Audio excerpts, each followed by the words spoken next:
Time now for the voice of the land on the Big Play Network with your hosts, Kevin Arnold and Always Positive Jay. Well, welcome on in to an abbreviated version of the voice of the land. And yes, this is pre-recorded as well. We were not on yesterday. We wanted everyone to try to enjoy Game 5 of the NBA playoffs with the Cavs and Knicks. Well, that did not go so well, but we figure we'll get into that here in just 1 second. We're going to do a couple segments tonight, not 4, so it's just a half hour. That's all you got to hang out for. But we are so honored and privileged to be joined by a friend of our show, Ed Ruper. Of course, we had him on last year. Ed, are you official now with the USAM tour here in the Cleveland area? I am. I have been officially named the local director. The local director, of course, of the Cleveland District, part of the U.S. Amateur Golf Tour, and we had a chance to get out last year with the tour. We try to do some interviews out there. I know, Ed, I'm still trying to find time to learn how to play golf, but I know the story already. This will be my last voice of the land for a while because the little one is on his way. Well, that's great to hear, and congratulations on that. Thank you. And I'm hoping that at some point down the line, I have a little bit of time to learn the game of golf. But main reason we have you on, of course, is you guys have an event coming up on Sunday, if I'm not mistaken. Tell us about the event and how people can possibly get involved. So we do have our first event of the year at Chippewa on Sunday. As a member of the tour, you're able to come out and sign up and register and play for that event. Go to usamtour.com. You can see all the details about becoming a member. And from there, you can register for Chippewa. We're starting off about 11:30. The weather's looking a little shaky for us, but I'm hoping it all comes through at this point.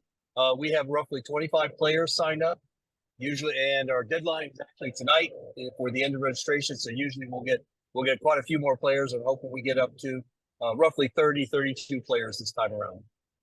Well, again, we're recording this show right now, this 30-minute edition of the Voice of the Land. But as Peter, our producer extraordinaire, gets it up and puts this up later, whatever time you're seeing this, as long as it's on April 27th, make sure you go on over and get involved with the event.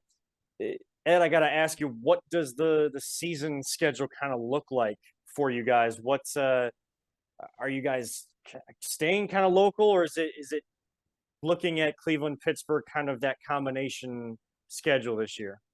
Well, I actually got a little variety. So this year we're starting off with Chippewa, which is typically where we start out in April. Then in May we are hosting the Ohio Major again. It was Avalon and Squaw Creek. Our pre-event is Kensington, which is in Canfield. And then the Cleveland, we have an event at Falls in May. Then in June, I have an event at Glen Eagles in Twinsburg. And then in July, beginning of July, I'm actually doing a shared event with Columbus. So we will be the Ashland Country Club in Columbus. And if you've never played there, come on out. That's a beautiful course. Beautiful place. Then the end of July, we're going to be at Oak Shadows in New Philadelphia. We visited there in the past. So that's a place to be. And then the beginning of August, we'll be wrapping up at Manakiki, because this year our national championship's a little earlier than usual. It's in August instead of September. It's out at Grand River, Oregon this year. So come on out for the tour, qualify, and go out to Grand River and have a great time out there in August. I mean, if any given point this summer, if we finally get time to ourselves, I mean, I'd love to go out to one of the events, and if Kevin can come with, which he's going to be even crazier busier than me with the new kid. But yeah, if we get a chance, I'd love to come out and do that again. That was a blast last time we went out there. I'm happy to have you guys out as a guest to play. Get the full experience if you want, but you're always welcome. You know that. And I mean, you mentioned Manakiki. I mean, that's right around the corner for me, pretty close to Peter. I know it's not as close to Jay, but that might be kind of coming down towards the end of the season. And I know that we're going to try to have you on a couple times throughout the golf season here, Ed. But Manakiki might be a place to kind of look at because, hey, I wouldn't be too far from home. So anything happening with the little one at home, I wouldn't leave the wife for too long. And Jay, you just have to take the drive. That's all. It'd be all right. So that's definitely one to look at. But like I said, Ed, we'll have you on as the season goes. Great. Looking at just golf in general, where would you say that the game of golf is from amateur and professional level? I know we just had the Masters and we're just kind of getting rolling with some of the bigger tournaments on the professional side of things. Where would you say the game of golf is in April of 2023? Well, I can tell you for our perspective, it's very strong. We went over to 8,000 members now, and we're actually in a partnership with Golf Digest. So we're excited about that. That was recently announced in February. So we're hoping that we can use that partnership with Golf Digest and to some of the golf courses that are on the top list for Ohio, rated by Golf Digest and its members. So we're really excited about that. Overall, I still think golf is strong. We can talk about LIV all we want, but I think the overall PGA is still pretty strong. I think the product is still the one that you want to watch. And it was actually very exciting. I don't know about you guys, but I love the Masters. And I didn't leave my TV from Sunday morning till Sunday night when it was over. So, I was on the TV for 12 hours. And I think it was great watching Koepka and Rahm kind of duel it out, down the stretch. Now, if I'm correct, Rahm is not in the LIV and Koepka is, correct? That's correct. Yes. So yeah, that was I remember them talking about that and saying that was kind of neat that the two of them were going back and forth more or less. Yeah, and Koepka being in LIV, it was funny listening to some of you guys. It's like the press is making more of it than it really is. He goes, we see each other all the time. We live in the same neighborhoods. We're still talking to each other. You guys act like we're fighting each other. That's not the case. So, hey, they're still friends. Just one went for the money, the other is going for legacy. That's just a difference in philosophy. That's all. I think it helps the game of golf because rivalries always help. And if they can form some kind of PGA Tour rival with the LIV Tour, I think that would be great for it. Like, you need a heel, you need a hero, and everyone's got to root for someone and want to root against someone. You know what I'm saying? So I think it's fabulous for golf because, it's going to help because Tiger's on his way out, and he just drives the sport like no one ever has, pretty much. And right, they need something to replace when he's done and out for good. Now, just kind of switch gears a little bit. Did you guys have a chance to watch The Full Swing on Netflix? I have not yet. That is something I actually saw pop up. As you know, it's been a bit of a crazy time, and Jana and I are lining up some things to watch because we know that even though we won't sleep necessarily at normal hours, our little baby's going to sleep at some point. So we're going to have at least 4 weeks at home together. So we're definitely lining things up. That's one thing that definitely caught my eye. What can people expect from it? Because I know you've seen it, Ed. What can you expect from that? Kind of what is the premise of that? I've heard people talk about it around the office, but haven't gotten the full grasp of the premise of that show. So it's basically the Netflix cameras were following some golfers behind the scenes on various tournaments and activities. And interesting enough, some of the guys they followed are actually on LIV now.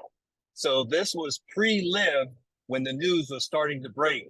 And Netflix did a pretty good job because they tried to set it up as such that if you weren't a golfer, they would explain to you what par means or what bogey means. And you just got to get through that if you're a golfer and you understand the game and just get into the story stuff. So, the Joel Dahlman episode was really fun to watch. It's exciting to see how much of kind of I don't want to say an everyman guy, but that's what he is, like an everyman guy golfer who can play PGA golf. So it's already been renewed, if I understand it, for a second season. So if you get a chance, sure, take a look at that, and you don't have to binge watch it, but take a look at it and just get some behind the scenes stories of these guys and some of the things they go to. And one of the episodes actually deals with Kepka when he went to live, because, and I don't want to give any spoilers away, but I will. He wasn't sure he could play at a top level anymore. He was so, his health was so bad last year, and that comes out during this specific documentary. And speaking of Kepka, a question I wanted to get to while we were talking about the Masters, but it's interesting to hear that kind of story from behind the scenes, like him being that concerned about his health. Do you think that, him coming back and being healthier now, so playing better golf, but do you think that comeback and playing just 3 rounds like they do in the format that they do and live played into him kind of dropping back a little bit to the field and allowing Rahm to overtake him at the Masters? No, I don't think so. I mean, these guys have been doing this for a long time, and I don't think the fact that he only plays three rounds on live had anything to do with the conditioning of playing 4 rounds. I think it's just, you guys have played the golf, you've watched golf. Sometimes you have it, sometimes you don't. And he just didn't have enough of it on Sunday, and Rahm had more than enough to overtake him. And I know Rahm's been playing some of the best golf in the world. He has. I mean, just his name was the name talked about from the start of the season. So I guess it shouldn't really surprise people that he was able to come back. Do you think Rahm has a major run in him with how he's playing this year? I would not be surprised. The answer is yes, because I would not be surprised if he doesn't win another major this year with the way that he's playing. The guy that surprised me was Phil Mickelson. Like, holy moly, where did that come from? Yeah, it's funny. I wonder. I mean, if obviously you see him, and with his weight loss, I was actually a little concerned when I first saw it, thinking, man, he almost looks sick. But he says it's part of the conditioning he's doing now, and so he's just proving that age 52, he still has the game. And hey, you never know, he could make a run at one of these courses. I mean, they're going to be in New York at Oak Hill in a few weeks, and who knows? That could definitely be some place that he could compete at. And he's always got that New York crowd behind him. So again, I wouldn't count Phil out either. I mean, the guy is a hell of a player. He's had a hell of a career. He's a little overshadowed pretty much by running right alongside with Tiger Woods, unfortunately for him, but he's always been one of the greatest golfers ever.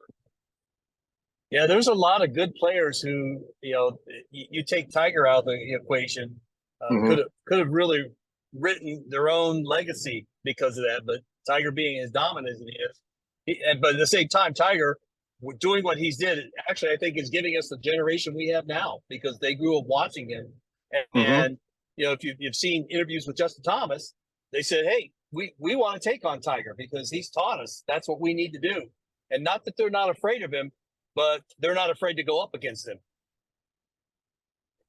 Do you think we'll ever see Tiger on the, I guess, the senior tour? Because he's said in many interviews that when he's driving around in a cart, he's able to shoot, 66, 65, and feels like himself because he doesn't have to walk the course. And of course, on the senior tour, they are able to, of course, go around in carts instead of having to walk the entire course. Do you think it's not something we ever thought about before, but do you think it's more realistic now that we see Tiger on that tour at some point? I would say without a doubt we will see him on that tour. And of course, we see many of those guys come back to the majors too. I mean, somebody that's a lot of some of those older guys tend to make runs. I don't know why the name is escaping me right now. Fred Couples is the name that comes to mind. That's older in years, but seems to, he's always in the majors and seems to at least have a round or two where he puts his name out there. Yeah, well, he made the cut. He was the oldest. I think he set the record for the oldest player to make the cut at the Masters this year. I mean, how old was Jack when he won his last Masters? I believe Jack was 46, I think, in 1986 when he won that Masters. That's I kind of wish they would just let him drive carts all the time, to be honest. Do you think that would take away from the game if there was that option for at all levels, Ed? Yeah, I think it would, because it is the game of golf, but it also is a game of endurance, and so there is a physicality with it that happens, and I think that that would take away if you allowed we'll call it the younger the younger tour or even amateurs to take carts everywhere or any time. Yeah. Well, Ed, it's always great to talk to you here on the show and talk golf, because while I still need to learn how to actually execute playing the game, I understand it. I probably will have to skip through some of that stuff you were talking about with the Netflix documentary, because I know all this stuff. Can I actually do it? No, but I did get on the golf course last year and got at least a taste of it. Would love to continue to grow it, and love that we've kind of built this friendship, relationship, partnership here on the Voice Land with you guys and the U.S. Amateur Tour. Ed, remind people one last time how they can get involved in the event coming up this weekend. Sure, it's usamtour.com. You'll be able to go on and register as a member of the tour, and then you can register for the tournament. If you do happen to hear this after the deadline, that's okay. My contact information is on the Cleveland version of the website. You can always reach out to me, and we can still try to squeeze you in anytime. That's right. usamtour.com. Get registered, get signed up for the tournament this week. And again, if it's after, like Ed just said, if it's after the deadline, Ed will get back to you, reach out to him with his contact information. It's how we got connected with Ed, with his contact information, someone that gets back to you very, very well. Ed, thank you so much for coming on. We look forward to continuing to build our partnership with you and with USAM Tour moving forward. Thank you, guys. I really appreciate your support, and good luck, Kevin. Thank you so much, Ed. That is Ed Ruper, director of the Cleveland area U.S. Amateur Tour. Always Positive J and myself, Kevin Arnold, will be back for our second and final segment, where we will break down and probably drop the mic on the Cavs. We'll let them know on the other side. This is the Voice of Land on the Big Play Network. Are you looking for a career in manufacturing? Vector Technical has you covered.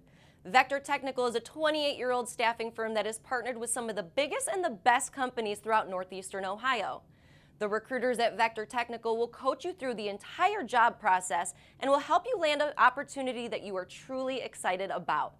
Vector does not add any additional fees and offers benefits as well as free online skills training through Penn Foster. To learn more, visit www.vectortechnicalinc.com and make sure to check out our job board to see a full list of our current opportunities and apply.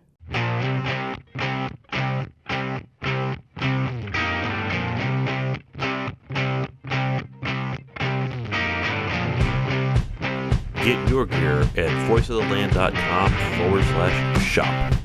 Welcome back for the second and final time here tonight on the Voice Land. Of course, we are part of the Big Play family, and forgot to mention at the top, but always want to thank our partner, our sponsor. That is Vector Technical. They'll get the right person in the right job the first time.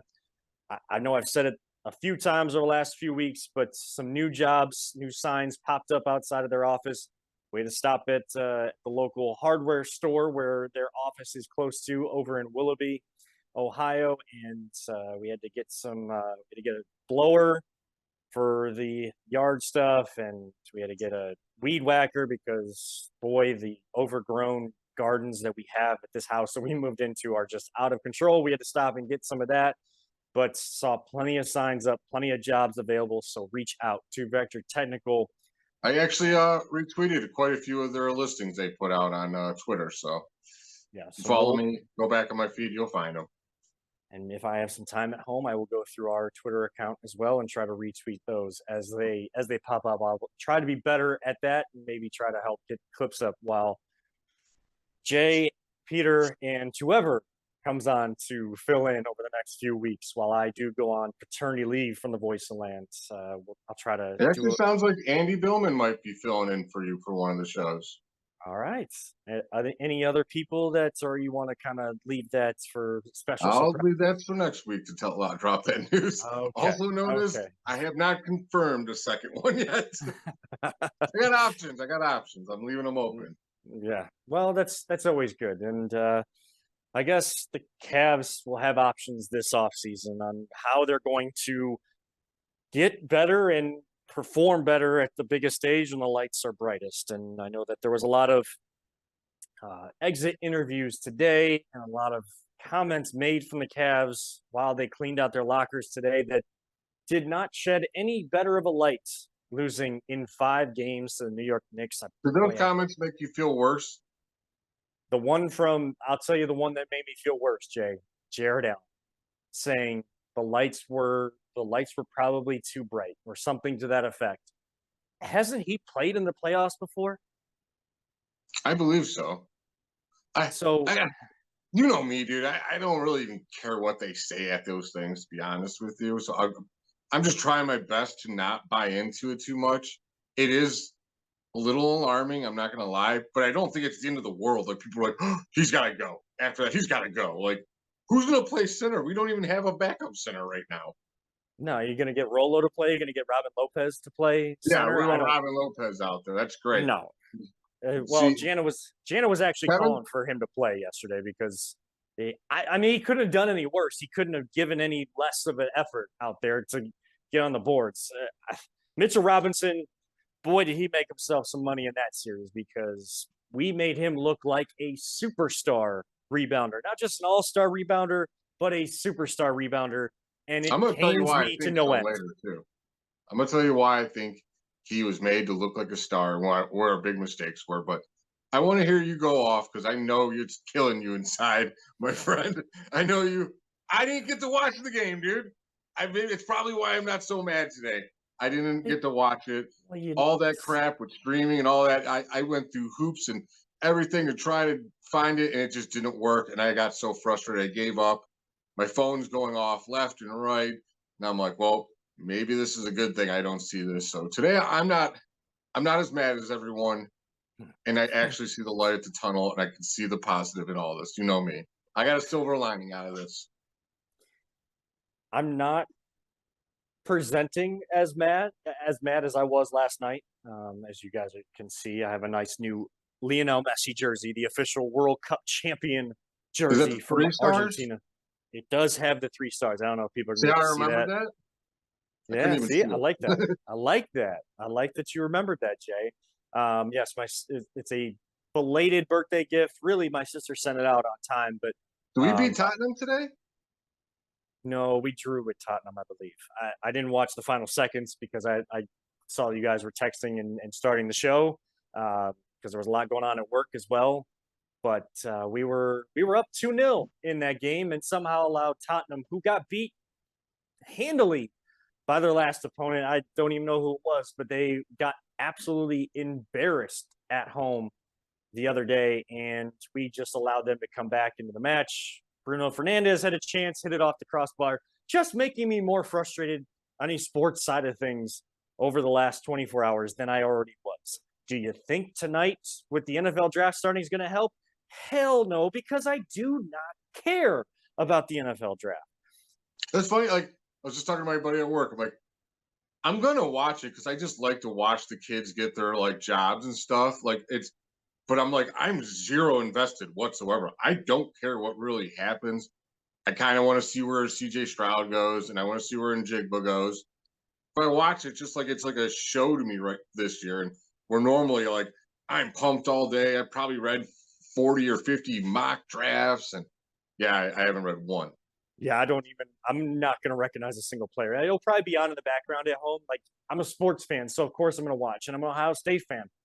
I probably care about them more than I care about the Browns right now and from a football standpoint. And I want to know where CJ Stroud goes because it's been absolutely ridiculous how he's been drugged through the mud over the last few weeks just so that people can play this game of trying to position themselves to get a player or not get him, trying to tear him down. If he didn't score well on the aptitude test or whatever test they give him, oh well. I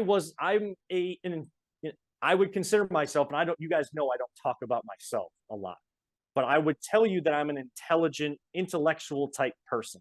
I have smarts, whether that's book smarts, street smarts, kind of a combination of all that. I was a terrible test taker, especially a test that you can study for, but not really, just like the ACT, the SAT, all of those proficiency tests that you had to take throughout your grade school life. Like those bigger, more pressurized level tests, the test stress is real, people. Let me tell you, test stress is real. Easy enough for me to say too. Trust me, I am intelligent, but maybe the words don't come out that way. You didn't claim you were a rapper. Jay, you said you were going to give the floor to me to start with the Cavs, and I don't know that I can scream and all of that. If this would have been right after the game, probably. Now we're doing this, about 20 hours after the fact. I've definitely calmed down, and a lot of other things have happened. And the whole thing of having a baby here soon that's always at the forefront of my mind. So it kind of transitions where my focus is. This is what I will say, though. I am absolutely disappointed, frustrated, angry at the effort that we saw last night on the home floor. That did not represent who Cleveland is. We root for our sports teams to win here in Cleveland, but we also root for them to mimic and identify, connect with what the blue collar city, hardworking people that we are. However we define ourselves as Cleveland, that's how we want our teams to be.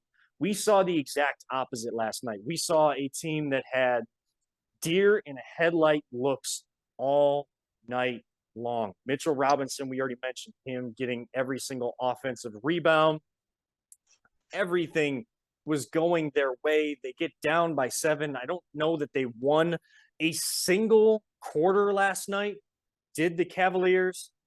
And it's just, it is so frustrating to see that Evan Mobley, again, yes, a young player in his second year.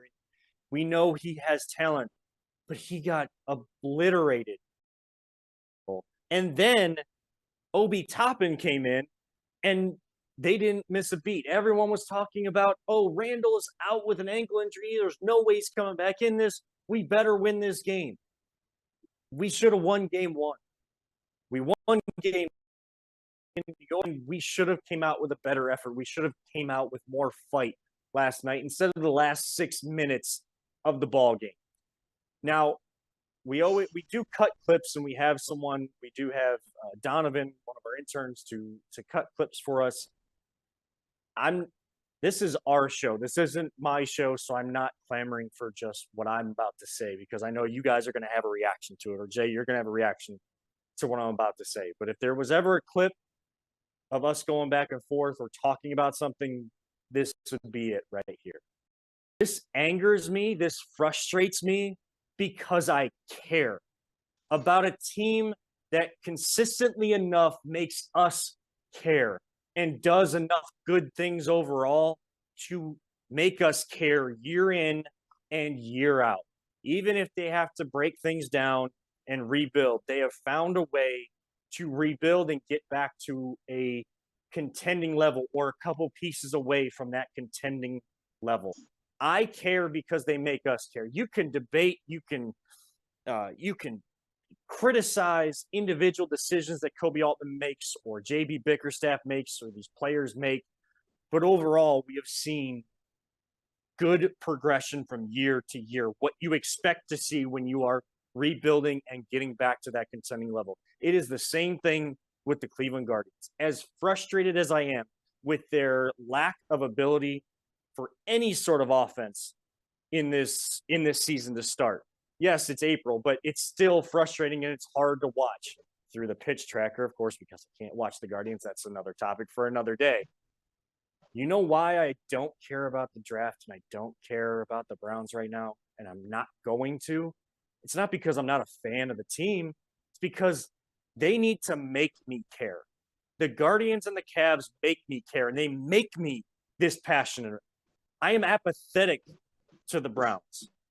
So if you just think that we should be throwing flowers at the Cavs because of what type of season they had, that is unacceptable. The expectations continue to evolve, they continue to change, and they do enough to make us care and keep us invested and know that their expectations are much higher.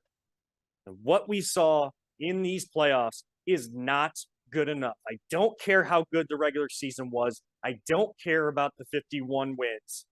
It doesn't matter if you get punked minute by minute outside of one game. In 4 of 5 games, you get absolutely punked from start to finish is absolutely atrocious and unacceptable. Yeah, you're right. You're 100% right. Was the season good? Yeah, the season was good. Was the postseason good? Not at all. It was terrible. It was so bad. Do I think that I've seen people go on the internet and say they need to blow this up, fire this guy, trade this guy? No. God, you don't need to do that. That's overreaction. I think people are very, like you said, we care. Like we have expectations. We truly care. And when you care, you're going to be mad, and that's just human nature. What I saw, like, and what happened, I think the silver lining is, if you will know next year, is did this make them better for this, or is this going to break them? They're going to go one way or the other. Yeah, they're going to either get scared and be like, man, we ain't got it, or they're going to go, I ain't never having that happen to me again. And I'm going to do everything I can do in the offseason to get better. It's happened to me one time. It's when I converted from hardball to softball. And I was playing hardball for all my childhood. Now I'm playing with people nothing but my age. And then that was over. Switched over to softball. And you would think it was easier. It was so much harder, Kevin. All I'm doing is hitting pop flies, pop flies. I'm playing with dudes that are 40 years old, 30 years old. They're twice my size. I'm 18 years old, skinny as hell. I'm like, wow, like it was like they said, like the lights were too bright for me. Do you think that, like, do you know what that felt like when I sucked for a whole year? Dude, that whole offseason, all I did is just go to batting cages day after day after day, changed my swing, did everything I could do. And that's what I hope happens to them, that they do everything. I want to see Mobley work on his jumper, put some weight on in the offseason. Same with you, Alan. You clearly are getting bullied. You're undersized. When people keep calling him soft, it's bothering me, I guess. I think he's one, because he's just one of the nicest people on the team. Did he give maximum effort? Probably not. But what I think what started this for him and the downfall is the lack of three-point shooting and spacing on this team. Every time Donovan Mitchell got the ball, they would guard him and load the paint. How hard is it to, when you load the paint and you're a center, you got extra dudes you guard and try to out-rebound. Clearly, it's going to make it harder for you. And I think it just got in his head, like, I just can't beat these guys. They're just constantly on me. You know what I'm saying? Like, they got to become a mentally tougher team. And same on the offense. Like, that dude's getting offensive rebounds left and right. 70% of the New York offensive rebounds I heard were because it was when we were trapping their guard. Yep. So what we need to do in this offseason is we got some self-evaluation from this team. They got to look themselves in the mirror and be like, what can I do to be better? What can I do to prepare myself for next year for this offseason? Because the playoffs clearly were much harder than they thought it were going to be. They were not ready for it at all. Here's where I would somewhat disagree with you in terms of I'm not the one coming out here and saying, or clamoring for guys to be fired or anything like that, or screaming from the rooftops that the Cavs are soft. But I did see soft effort, and it's good to be a nice it's good to be a nice person. But if that translates to the floor, you can't be nice. Soft to me, when people say soft, that's when you're like ticky-tacky hurt and you're coming out the game and you're like, oh, I don't really feel like it. Like, that's soft. Like, Kawhi Leonard, whereas that would be maximum soft. effort, if you it's kind of something how you define it, I guess. You know what I mean? It's a loose word. It's Right. Kawhi Leonard would be an example of soft in your no, definition. I don't agree. That's people keep getting on him. And all I'm hearing about is people that actually work out with him. When he's walking around, they say he looks like he's 60 years old with arthritis in his knees. Like, and JJ Redick just was saying how when he works out harder than anybody. Like, and people keep calling him soft. I'm like, he literally can't do it, you guys. He was hurt in game one, and then they get game two. So I don't like calling people soft that aren't soft by my definition.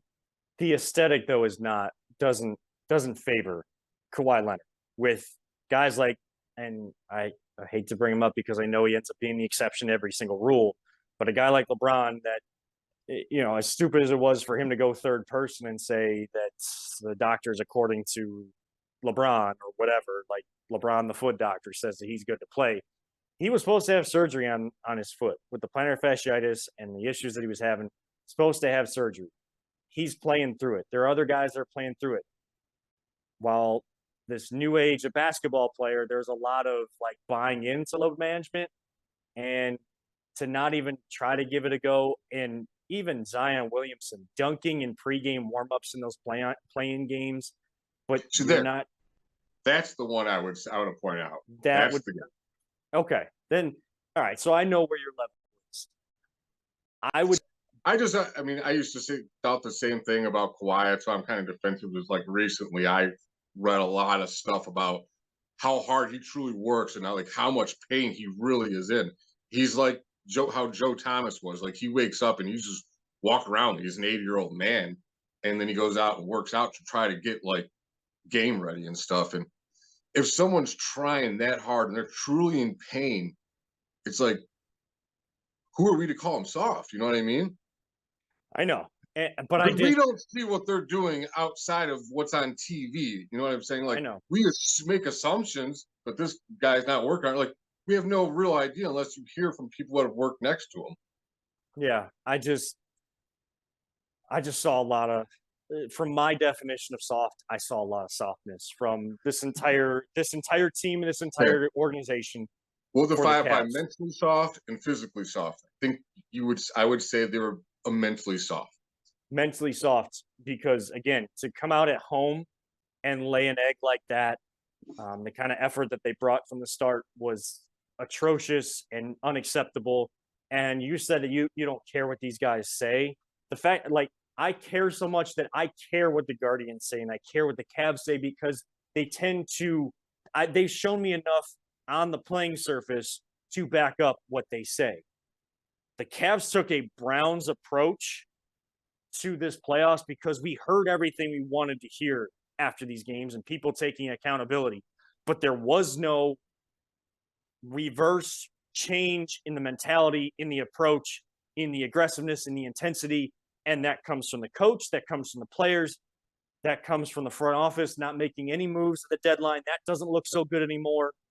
Hindsight's always 2020, but there's going to be some hard decisions made. I am not calling for anybody to lose their job, but if people do and changes like that are made for the greater good and bigger steps are taken to take this team past the first round and contending towards the top of the Eastern Conference and actually fulfilling those expectations, I'm not going to be mad at it. I'm not calling for it, but it's not going to upset me. And that's hard to say. And we don't want to call for people's jobs because we know what it's like trying to get jobs as just regular people. In sports, it's so easy for fans to overreact and call for people's jobs and do all of that. What I didn't like, Jay, with these overreactions, they were the same people that always throw flowers at the Browns, no matter what they do in the offseason. They continue to throw flowers at them. And yet we don't see a change in the result as much as they win the offseason. There is no change until they prove it on the field. I'm not going to believe that. And all these fans want to throw flowers. They're all excited about the NFL draft.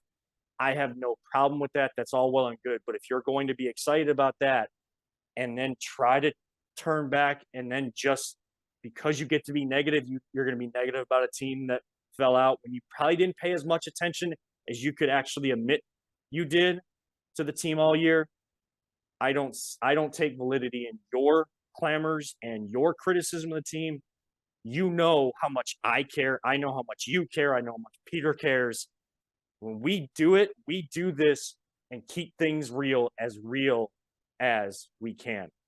We're probably I'm sorry if I came off sound like I was making excuses for them too. no. Like, That's I promise not. you, I was pissed. I promise you. No, Very because disappointed in that effort, but and we I tell thought people they all the just were time, Jay. outmatched. They didn't have the horses, to be honest. We tell people all the time, Jay. We tend to agree, but we don't always have to agree. But we Yeah. don't have to yell at each other that we disagree. I disagree with you in how you're characterizing it, but I understand why you're saying what you are because you care and you're telling exactly what you see, and I know that you have followed it the entire time. It's other people that you feel that they just got to get on the conversation because they get to be negative or something like that. You feel that lack of genuine talk. Here, it's always genuine, whether we agree or disagree. We're going to talk it through. We're going to respect and maybe agree to disagree, but we're going to respect and understand where the other person is coming from. And we welcome everyone else to join our conversations when we are live because we're willing to have those conversations, whether you agree with us or not. We'll try to understand where you're coming from so that we can better explain where we're coming from and kind of be on a much more equal plane from the fact that, hey, you feel this way, I feel that way, but we both understand exactly why. We're definitely way over for Want to ask you just one two question. segments. All right, Jay. Do you think that this experience and this heartache will, like I said, make them work harder to be better, or do you think it'll break them or make them worse? I gotta be honest. Like the Super Bowl loser always kind of like sucks the next year, like that effect, or do you think they're going to be motivated by it? I gotta be honest. I fear. I'll say this. I know that they are going to give maximum effort and try to improve. My fear is just what I've seen lately, and that is the lights got way too bright for them, and they kind of dogged tail between the legs, deer in a headlight type look that never left. And even when they came home, where you should be comfortable and your crowd is going to get behind you and you know how passionate Cleveland fans are. What? How do you get rid of that? You get rid of that by, hey, these guys are saying hard work. LeBron always used to put in the effort and you put in the time and you got it behind you, those lights start dimming for you. I'm telling you, I just have the weirdest feeling, Kevin. You know me, I'm freaking always positive Jay, but I truly believe that this is going to be good for them. Like, I don't know why. I'd rather them lose the crappy way they did than go to Game 7 and lose by a buzzer. Believe it or not, I think it'll be better for them. I think they need this pain. They need some humble pie. They need to react that way in the way that you're saying. I don't need this pain anymore. Like I'm sick and tired of dealing with this pain. I don't want the pain. So take your humble pie, use it as fuel and motivation the right way so that you and us don't have to feel this pain again. Yes, you got to lose. In order to get there, you got to lose before you can win. I'm kind of over the losing. So with that being said, that'll wrap things up. It's probably 45 minutes worth and only one break in the middle. We thank our partner. We thank Vector Technical. Make sure you head on over to voiceland.com/shop to get your Voice of the Land gear. One final time for about 3 or 4 weeks. I am Kevin Arnold. That is always Positive J. Audio, our producer extraordinaire, Peter Tellup, somewhere in the stratosphere, as whatever Jarvis was to Iron Man, audio is to the Voice of the Land. We thank you so much, everyone, for tuning in. Again, for APJ, Kevin Arnold, letting you all know, as I always do, Don't let anyone ever tell you it's just a game. We truly love you all, 3,000, including my soon-to-be son, Lincoln. Jay, let the people know. We'll be here all week. Oh, we'll be here next Wednesday. Kevin will not. He'll be at home with that little baby Arnold. We'll be here with probably Andy Billman, it sounds like. And what message will I send to my son as he grows up, Jay? Don't talk about it, baby Arnold. Be about it. That's right. And of course, live life. All gas, no brakes. We truly love you all. 3,000. Thank you so much. And thank you for all the well wishes as my wife and I expect our first son. Until the next Voice of Land that I am on, and until next Wednesday, this has been the Voice of Land right here on the Big Play Network.